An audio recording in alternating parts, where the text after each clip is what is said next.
어르신들 기초생활수급자 신청하면 매년 비슷한 기준으로 심사된다고 생각하시는 분들 많으시죠? 저도 20년 넘게 고령층 생활정책을 연구하면서 그렇게 이해하시는 분들을 정말 많이 봤습니다. 그런데 2026년은 완전히 다릅니다. 오히려 반대예요. 기준이 역대급으로 크게 올라가면서 그동안 탈락하셨던 분들이 내년에는 다시 합격할 가능성이 훨씬 높아졌거든요. 저는 김도현이라고 하는데요. 정부 정책연구기관에서 어르신들 복지 관련 일을 오래 해왔습니다. 이렇게 큰 변화는 정말 흔치 않아요. 올해 상담 오시는 분들 중에서도 내년 기준으로 다시 계산해보니 충분히 합격선 안으로 들어오시는 경우가 계속 생기고 있습니다. 혹시 어르신들도 이런 변화 처음 들으시는 분 계신가요? 얼마 전에 제게 상담 오신 분이 계셨어요. 60대 후반 여성분이셨는데 혼자 사시는 고모님 걱정 때문에 찾아오셨더라고요. 고모님은 늘 아슬아슬하게 기준에서 밀려서 지원을 못 받으셨대요. 소득은 거의 변한 게 없는데 매번 탈락 문자만 받으니까 실망이 크셨다고 하더라고요. 그런데 제가 올해 다시 계산을 해드렸더니 내년 기준으로는 충분히 합격 가능성이 나오는 거예요. 이때 그 고모님이 제 손을 꼭 잡고 하신 말이 아직도 기억나요. 나 같은 사람도 다시 볼 수 있는 기회가 생긴 거냐고 물으시더라고요. 이 이야기를 끝까지 들으셔야 전체 흐름을 제대로 아실 수 있습니다. 작은 변화 하나가 이렇게 삶을 바꿀 수 있거든요. 이런 중요한 정보가 더 많은 분들께 전달될 수 있도록 구독과 좋아요 꼭 부탁드리고요. 끝까지 보시면 왜 지금 당장 움직여야 하는지 정확히 이해하실 수 있을 겁니다. 그럼 이제 실제로 어떤 점이 달라지는 건지 본격적으로 알려드릴게요. 챕터 1 마이너스 기준 중위소득 상향. 먼저 가장 중요한 변화부터 말씀드릴게요. 2026년 기준 중위소득이 역대급으로 올라갑니다. 기준 중위소득이라는 게 조금 어렵게 들리실 수도 있는데요. 쉽게 말하면 나라에서 정한 소득 기준선이라고 보시면 됩니다. 이 기준선이 높아지면 그만큼 더 많은 분들이 지원을 받을 수 있는 범위 안으로 들어오시게 되는 거죠. 보건복지부에서 발표한 자료를 보면 1인 가구 기준으로 7% 이상 상승한다고 나와 있어요. 7%면 생각보다 큰 폭입니다. 지난 몇 년간은 보통 3%에서 4% 정도 올랐거든요. 그런데 내년에는 거의 2배 가까이 오르는 거예요. 왜 이렇게 크게 올라가느냐? 물가도 많이 올랐고 실제 생활비도 많이 늘었다는 걸 정부가 인정한 겁니다. 그럼 이게 실제로 어떤 의미인지 사례로 설명드릴게요. 박성훈 님이라고 올해 69세 되시는 분이 계셨어요. 그분은 국민연금을 받고 계시는데 한 달에 약 45만 원 정도 되세요. 거기에 이것저것 소득을 다 합치니까 월 소득이 대략 52만 원 정도 나왔습니다. 올해 기준으로 계산하면 1인 가구 생계급여 기준이 소득 인정액 기준 중위소득의 32% 이하여야 하거든요. 그래서 올해는 딱 기준선을 조금 넘어서 탈락하셨어요. 그분이 탈락 문자를 받고 정말 낙담을 많이 하셨대요. 몇만 원 차이로 안 된다는 게 너무 억울하다고 하시더라고요. 그런데 제가 내년 기준을 적용해서 다시 계산을 해드렸거든요.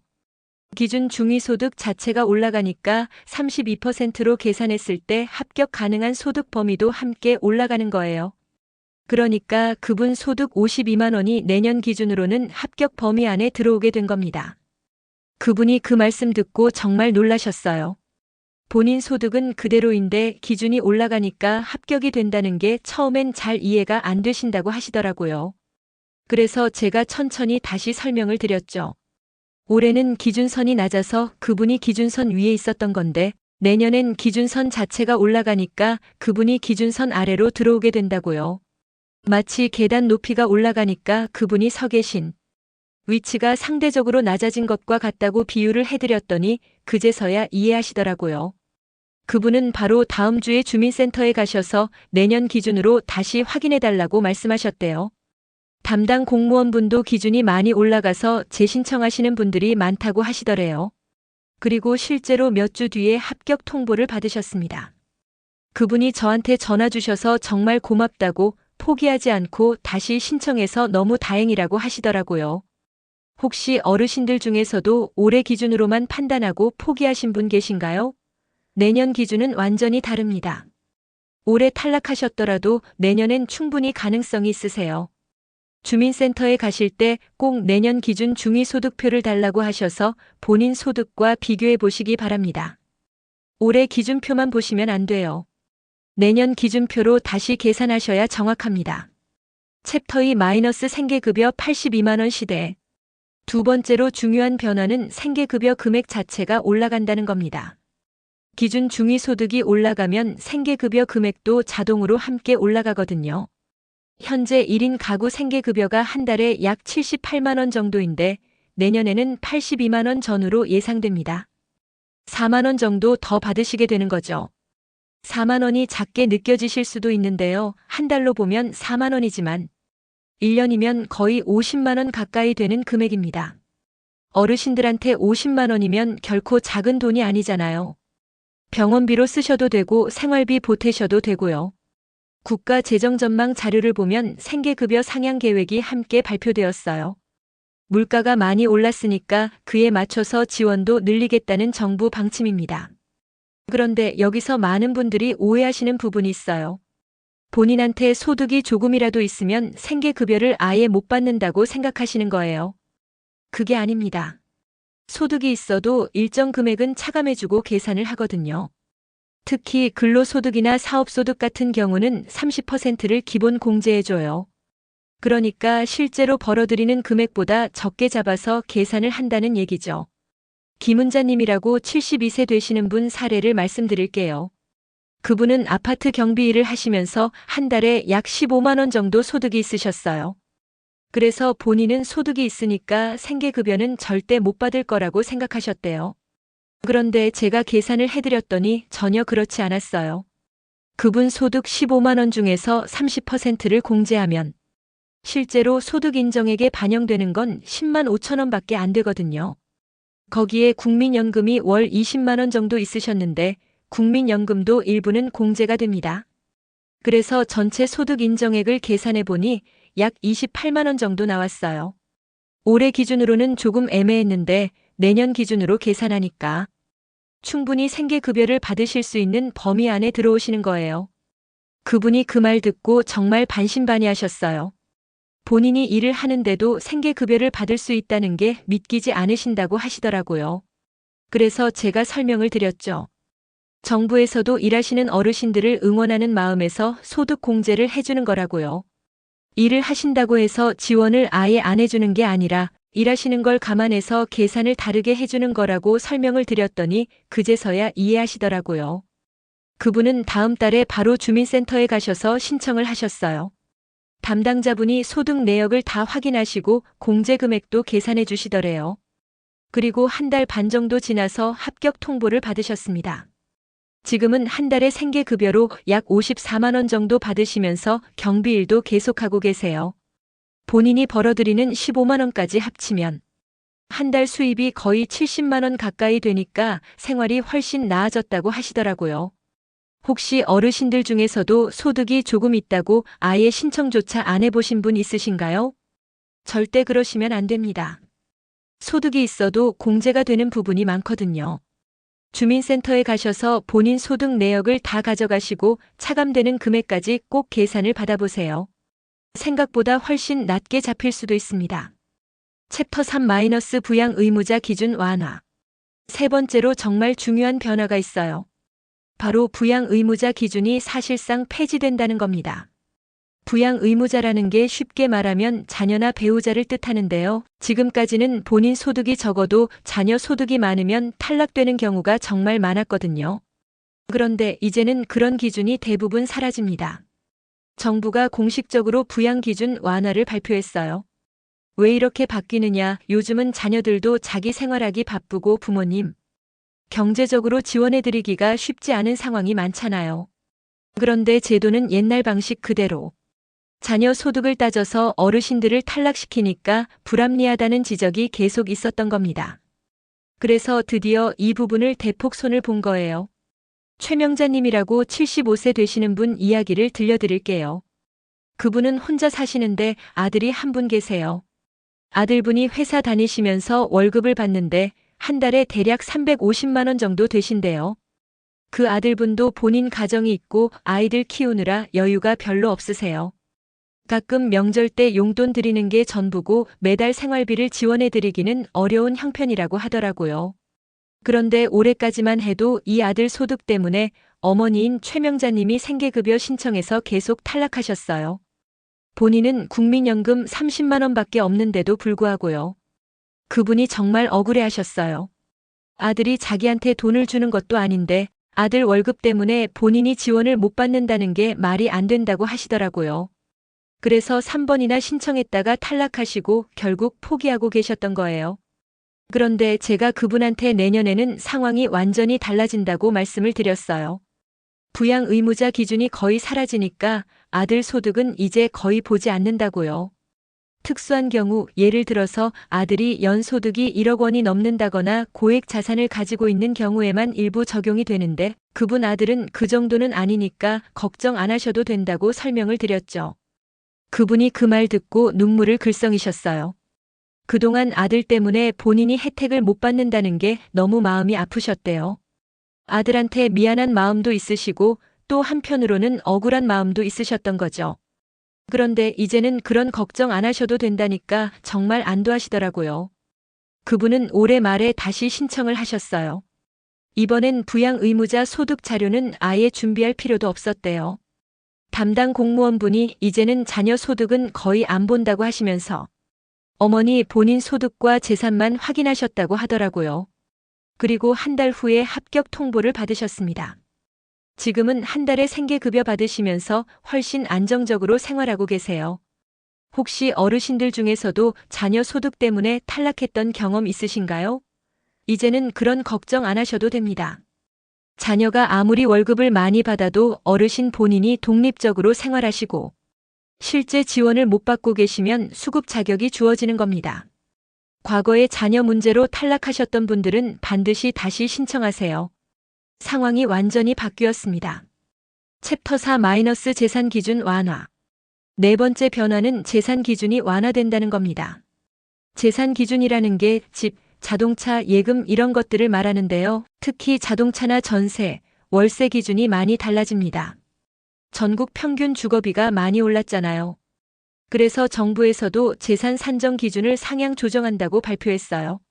특히 자동차가 문제였던 분들이 많으셨거든요. 예전에는 자동차가 있으면 거의 무조건 탈락이었어요. 그런데 요즘 어르신들도 병원 가시거나 장 보러 가시려면 차가 필요하신 경우가 많잖아요. 특히 시골이나 교통이 불편한 지역에 사시는 분들은 차 없으면 생활이 정말 어려워요. 그런 현실을 정부가 이제야 반영하기 시작한 겁니다. 윤희정 님이라고 68세 되시는 분이 계셨어요. 그분은 경기도 외곽 지역에 사시는데 버스 배차 간격이 1시간에 한 대밖에 안 되는 동네세요. 그래서 10년 된 중고차 한 대를 가지고 계셨어요.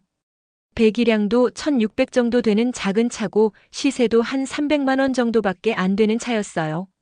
그런데 그 차 때문에 생계급여 신청해서 탈락하신 거예요. 그분이 정말 답답해 하셨어요. 차가 없으면 병원도 못 가고 장도 못 본다고 이 차는 사치품이 아니라 생활 필수품이라고 하시더라고요. 맞는 말씀이에요. 도심에 사시는 분들은 대중교통이 잘 되어 있어서 차 없어도 생활이 가능하지만 시골 지역은 상황이 완전히 다르거든요. 그런데 내년부터는 이런 생계형 차량에 대한 기준이 완화됩니다. 배기량이 일정 이하이고 차량 가액이 일정 금액 이하이고 실제로 생활에 필요한 차량이라고 인정되면 재산에서 제외를 해주거나 완화된 기준을 적용해주는 거예요. 제가 그분한테 이 내용을 설명드렸더니 정말 반가워하시더라고요. 그분은 올해 말에 다시 신청을 하실 예정이세요. 차량 등록증하고 차량 사진도 찍어서 가져가실 거래요. 담당 공무원분한테 이 차가 본인 생활에 꼭 필요한 차량이라는 걸 설명드리고 차량 용도도 확인받으실 계획이라고 하시더라고요. 주변에서도 내년엔 충분히 가능성 있다고 하니까 기대하고 계세요. 전세나 월세 기준도 달라져요. 예전에는 전세 보증금이 조금만 높아도 재산으로 다 잡혔거든요. 그런데 요즘 전세 가격이 얼마나 올랐어요. 서울은 말할 것도 없고 지방도 많이 올랐잖아요. 그래서 전세 보증금 기준도 상향 조정이 됩니다. 본인이 실제로 살고 계시는 집이라면 일정 금액까지는 재산으로 안 잡거나 낮게 잡아주는 거예요. 혹시 어르신들 중에서 자동차 때문에 포기하신 분 계신가요? 전세 보증금 때문에 걱정되시는 분 계신가요? 이제는 상황이 달라졌습니다. 본인 차량 등록증하고 임대차 계약서를 가지고 주민센터에 가서 다시 확인을 받아보세요. 차량 용도하고 주거 형태에 따라서 기준이 다르게 적용될 수 있으니까 꼭 상담을 받아보시기 바랍니다. 챕터 5 실천 방법과 마무리. 지금까지 4가지 큰 변화를 말씀드렸는데요. 이제 어르신들이 실제로 어떻게 준비하셔야 하는지 구체적으로 알려드릴게요. 가장 중요한 건 움직이는 겁니다. 알기만 하고 실천하지 않으시면 아무 소용이 없거든요. 첫 번째, 소득을 다시 계산하세요. 내년 기준표가 올해와 완전히 다릅니다. 올해 기준으로만 판단하시면 큰 오차가 생겨요. 가계부 있으시면 가져가시고 통장 내역도 최근 6개월치 정도 준비하세요. 국민연금 받으시면 연금 수령액 확인서도 필요하고요. 다른 소득이 있으시면 그것도 다 확인할 수 있는 서류를 챙기세요. 주민센터 가서 담당자분한테 내년 기준으로 다시 검토해달라고 말씀하시면 됩니다. 두 번째, 재산을 확인하세요. 자동차 있으시면 자동차 등록증 가져가시고요. 전세나 월세 사시면 임대차 계약서 가져가세요. 예금이나 보험이 있으시면 그것도 확인이 되는 서류를 준비하시고요. 재산 기준이 완화되었다고는 하지만 정확한 금액을 확인해봐야 본인이 해당되는지 안 되는지를 알 수 있거든요. 세 번째, 부양 의무자 걱정은 이제 내려놓으세요. 자녀 소득 자료는 가져가실 필요 없어요. 담당자분이 필요하다고 하시면 그때 준비하시면 되는데 대부분은 요구하지도 않으실 겁니다. 그만큼 부양 의무자 기준이 많이 완화된 거예요. 과거에 자녀 문제로 탈락하셨던 분들은 이 부분 때문에라도 꼭 다시 신청해 보세요. 네 번째, AI 돌봄 서비스도 함께 알아보세요. 이건 생계급여하고는 별개인데요. 혼자 사시는 어르신들 안전을 위해서 정부가 새로 시작하는 서비스예요. 집에 감지기기를 설치해서 24시간 모니터링을 해주는 건데 낙상이나 응급 상황이 생기면 바로 연락이 가는 시스템이에요. 지역에 따라서 시행 시기가 다를 수 있으니까 담당자분한테 이것도 가능한지 물어보세요. 다섯 번째, 재신청을 꼭 하세요. 정부가 탈락자 21만 명을 재검토한다고 공식 발표했어요. 그런데 재검토 대상이 되려면 일단 신청을 하셔야 합니다. 신청을 안 하시면 아무리 정부가 재검토를 한다고 해도 목록에 포함이 안 되거든요. 올해 탈락하셨다고 포기하지 마시고 주민센터 가서 내년 기준으로 다시 확인하고 싶다고 말씀하세요. 그게 끝이에요. 어렵지 않습니다. 정세훈님이라고 70세 되시는 분도 2년 연속 탈락하셨는데 이번에 다시 신청하셨어요. 그분도 처음엔 또 안 될 거라고 생각하셨대요. 2번이나 떨어졌는데 3번째도 안 될 거라고요. 그런데 제가 말씀드렸죠. 올해는 다릅니다. 기준 자체가 바뀌었으니까 과거하고 똑같이 생각하시면 안 된다고요. 그래서 반신반의하시면서 신청을 하셨는데 결과가 합격이 나왔어요. 그분이 전화 주셔서 정말 고맙다고 포기하지 않고 다시 신청한 게 천만다행이라고 하시더라고요. 혹시 어르신들 중에서 최근에 탈락 문자 받고 포기하신 분 계실까요? 절대 포기하지 마세요. 내년은 완전히 다른 해입니다. 기준 중위소득이 크게 올라가고 생계급여도 늘어나고 부양 의무자 기준은 사실상 사라지고 재산 기준까지 완화됩니다. 이 4가지가 다 한꺼번에 바뀌는 거예요. 이런 변화는 정말 흔치 않아요. 오늘 말씀드린 내용 중에서 어르신들이 꼭 기억하셔야 할 핵심은 딱 하나입니다. 주민센터 가서 내년 기준으로 다시 확인해달라고 말하는 것. 이 한마디가 여러분의 한 달 생활비를 완전히 바꿔줄 수 있습니다. 제대로 알면 혜택을 받을 수 있고 잘못 알거나 모르면 바로 기회를 놓치게 되거든요. 어르신들, 나이 드셨다고 이런 제도를 이용하는 게 창피한 일이 아니에요. 평생 세금 내시고 나라 위해 일하셨잖아요. 이제 나라가 어르신들을 도와드릴 차례입니다. 당당하게 신청하세요. 여러분이 받으실 자격이 충분히 있으세요. 다음 영상에서는 실제 신청서 작성하는 방법하고 헷갈리기 쉬운 항목들을 더 자세하게 알려드릴게요. 준비하셔야 할 서류 목록도 정리해서 보여드리고요. 여러분은 이번 변화 어떻게 느끼고 계신가요? 댓글로 의견 남겨주시면 제가 다 읽어보겠습니다. 구독과 좋아요도 꼭 부탁드려요. 이런 중요한 정보가 더 많은 어르신들께 전달될 수 있도록 여러분이 도와주세요. 오늘도 끝까지 봐주셔서 정말 고맙습니다.